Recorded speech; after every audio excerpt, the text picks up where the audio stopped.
This means improvement in the living standard, infrastructure development, accessibility to foreign investments that will benefit citizens and make the country internationally competitive through the adoption of new technology and greater prosperity. Mr. Speaker, all these are necessary impulses of a society in transformation. It should also be emphasized through that these gradual change will be able to bring greater opportunity to people for empowerment. Mr. Speaker, as I sit here since 2015, with all the budget that passed through this House, all for the PPP is bad. All the budget the PPP condemn is bad. Mr. Speaker, how could all the budget that passed through this House bad? Mr. Speaker, I travel across this country, all over this country, and what I had saw so far is development. You could go to Barbies, you could go anywhere, you will see development. You will see thousands of new houses under construction, Mr. Speaker. You will see thousands of new cars. You go all across this country and you will see infrastructure development, roads, hospital, clinics, Madhya, Letem, you name it. All over this country you have infrastructure development taking place and people's development. If the people have development, if the people are doing the things, if the people are building their houses, if the people are buying cars, purchasing from all the place, then they have to be doing well. They have to find money somewhere or another. Mr. Speaker, I sit here and all I hear is condemnation from time to time that this budget bad. Last year budget bad. The year before budget bad. My brothers and sisters, this country is a good country. This country is a loving country and people survive. We don't have oil and people survive. You could go to any marketplace and you find all the vegetables, all the greens. Our farmers doing well. They're producing a lot to feed this nation. My brothers and sisters, and Mr. Speaker, I sit in this House and sometimes I'll be very disappointed. I must say that, very disappointed, because of the psyche of some of the people. Instead, they try to develop this country and build this country, they try to kill this country. For what? To just get back in power. We need to remove from that behavior pattern. We need to remove. Everybody could benefit from this country, in this country if everybody worked together to develop this country. This country is not hard to develop. All this country needs is unity to develop. Unity. We need to unite for the better of Guyana. When we will start doing this, we need to start doing this. Regardless of your opposition or government, you need to unite to develop this country. Mr. Speaker, many claim that we had done nothing. Since we empowered, Mr. Speaker, the wages raised to about 50% for the public servants. It raised, I think, for the minister 50%. The parliamentarians, I think we get 18% so far. I hope we would reach the same amount as the 50% across the board at some time. But Mr. Speaker, this country had moved a far way. Our major problem in this country, I want to say the major problem we have in this country at the present moment is that our country at the present moment importing about $1.6 billion in goods. And we exporting about $1.3 billion we export abroad. So what is taking place? Our export is far less than our import. And when your export is far less than your import, then it put a demand on the US currency. And when that put a demand on the US currency, you automatically have a devaluation, where the money, the Guyana dollar, is no strong anymore. So although the Honorable Jordan had given over 50% increase to the public servant, if you have a devaluation, you run into problems. you run into problems if you have a devaluation. So the problem we will face here, coming now, we will give 7% in some case, 5% in some case, in raise of pay. And I just hope that when we give this raise of pay, we don't hear goods and service raised by 20%. Because what takes place over in Guyana all the years, that is a major problem we have in Guyana. Every time a raise of pay is given to the people by 8% or 5%, automatically goods and service raised by 20%. And it is not necessary this year. It is not necessary because of Minister of Finance. It has nothing to do with Minister of Finance. And this year there's no tax increase in the budget, Mr. Speaker. But you will see that the majority of goods and service will raise by 20%, $20 upon every $100. And we have to find a way to stop that, Mr. Speaker. Because if we don't find a way to stop that, every time you have a raise of pay, the people money being taken away. So whether you like it or not, both the opposition and government have to come together to find a way to deal with cost of living in Guyana. We have to find a way to deal with the cost of living to keep it at a certain level. So, Mr. Speaker, this country is a lovely country. People enjoy themselves in this country. We live like brothers and sisters all the time. When we leave this here, we chat inside of the restroom or the room where we go eat, we eat and we chat together and those type of things. But when it comes to inside this house, there's a difference. And this has to change somehow or the other. Mr. Speaker, coming 2020, we hear about oil. And the amount of cry every day you read something about the oil and what's going to happen and what's going to happen. Mr. Speaker, when oil comes, we have approximately, I made to understand, about $300 million will be coming to the coffer a year. That automatically will create a revaluation of the Guyana dollar. Automatically will create a revaluation of the Guyana dollar. And as the Guyana dollar gets stronger, our people will have a better, in terms of the people will have more money in their hand, better spending power. Because when the Guyana dollar gets stronger, automatically you have better spending power. So Mr. Speaker, my brothers over the other side is really fearful of the resource coming into the APNU AFC government hand. Because they know long as it come into this parliament, if it come into this government, automatically they will have to stay where they are at the present moment. So they will have to stay where they are. So the big fight is to destroy this country in terms of their utterance. They always complain everything is bad, bad, bad, nothing good. This whole budget, they complain is bad. This budget's got to manage all the schools that we have, all the hospitals that we have, all the clinics that we have, and yet this budget bad. Mr. Speaker, I'm telling you, this country is a good country. I want to be straight and frank. I love my country. In the early in the day, my brother, the Honorable Infinali, complained that this country have a shortage of 32,000 jobs, I think. 32,000 people is out of jobs in this country. I think it's 32,000. Job loss, okay. Now, Mr. Speaker, Guyana have natural resources in abundance. You ever tell, in abundance, from wood, you name it. Everything you could think about, agriculture, everything, Guyana have natural resource.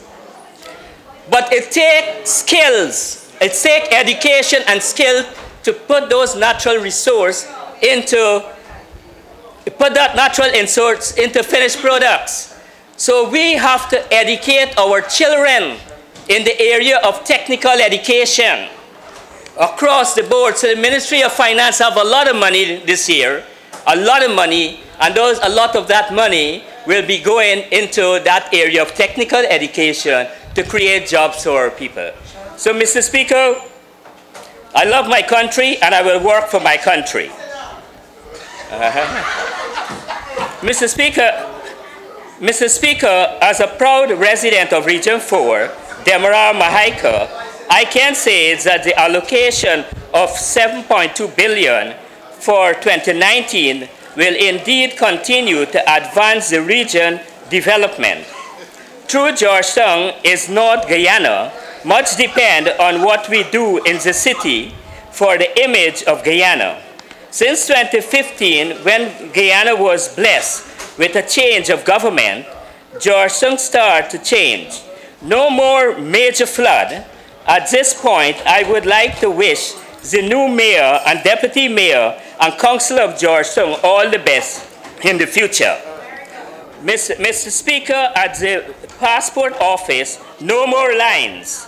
Our public buildings have been renovated and new ones started new ones spare as park appear. Mr. Speaker, significant at this time also is that Guyana is on the world, the list of top would be oil producing nation with first oil coming soon. There is no doubt as to the total change in Guyana, expected development. This 2019 budget lays the foundation for the takeoff in big-ticket infrastructure project. We are laying the basic for proper housing quality, health care, improved education standard, better security, and above all, a cleaner image of Guyana in all respects.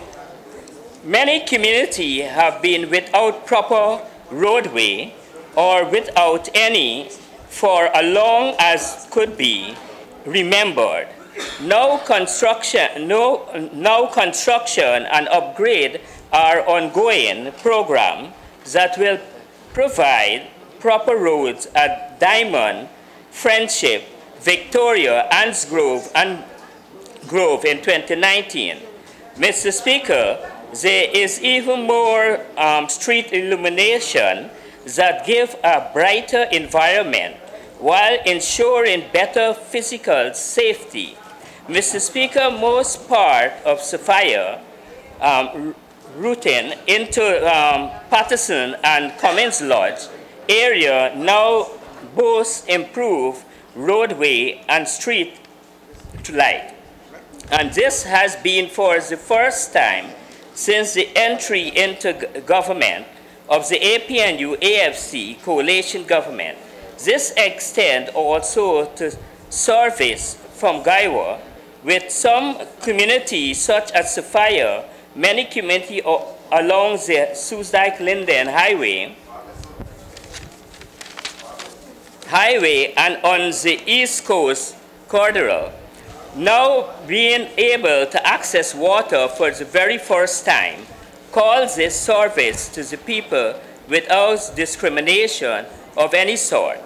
I wish to recognize as well this government honoring the wish of the people and creating two new NDC at Yarracabra and Kurukuru on the Linden-Soesdijk Highway. These communities have also benefited from new roads and coming in 2019, street lights and a host of other development which they have long lobbied for but were denied by the previous government. Mr. Speaker, there are still too many communities within Region 4 where connectivity exists, but by recce board placed across waterway, government has since 2015 been replacing these Arctic recce connection not only in this region but also in other areas across Guyana. And this is understood given effort as social cohesion. Therefore, for 2019, bridge will be constructed at Ansgrove, Buxton, while a culvert will be built at Horstellin. Revetment also will be constructed at Victoria. Mr. Speaker, education as a sector hold particular interest for the coalition government. Remember, you have 5 minutes remaining. Yeah, because of the critical role that it has played and will continue to have in the development of young Guyanese for their self-development and subsequent role in national development and nation building. Since 2015, dozens of schools have been rehabilitated, thus making the classroom learner-friendly and in the specific case of the young children, friendly. This year, we have seen larger number of students graduating from high school and from the University of Guyana. A new pride shine over Georgetown and Region 4. Mr. Speaker, this is why it comes as sweet music on the air of Demerara reunions, that in 2019, there will be construction, extension, and rehabilitation of Bladen Hall, multilateral friendship, secondary, New Diamond Grove, Diamond Primary, and Kurkur Nursery School.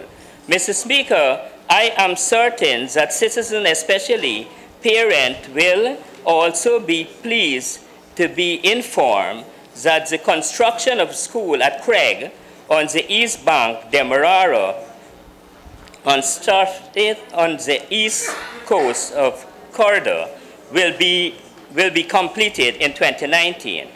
Mr. Speaker, there has been an exciting interest of our school students in the challenging and wonderful world of science. I am certain that the numerous science fairs are still vivid in the minds of the print and electronic viewers.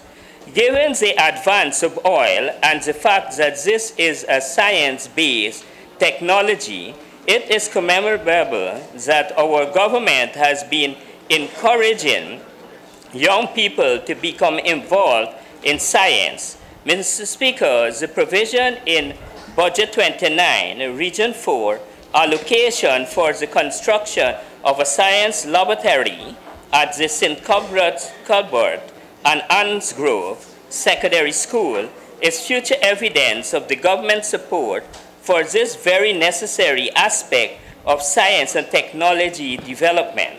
Mr. Speaker, since 2015, there has been specific focus on having a state health system that is more than capable of delivering quality health care to the public. The aim of this initiative is to have adequate health facility within coastal community that will cater for the medical needs.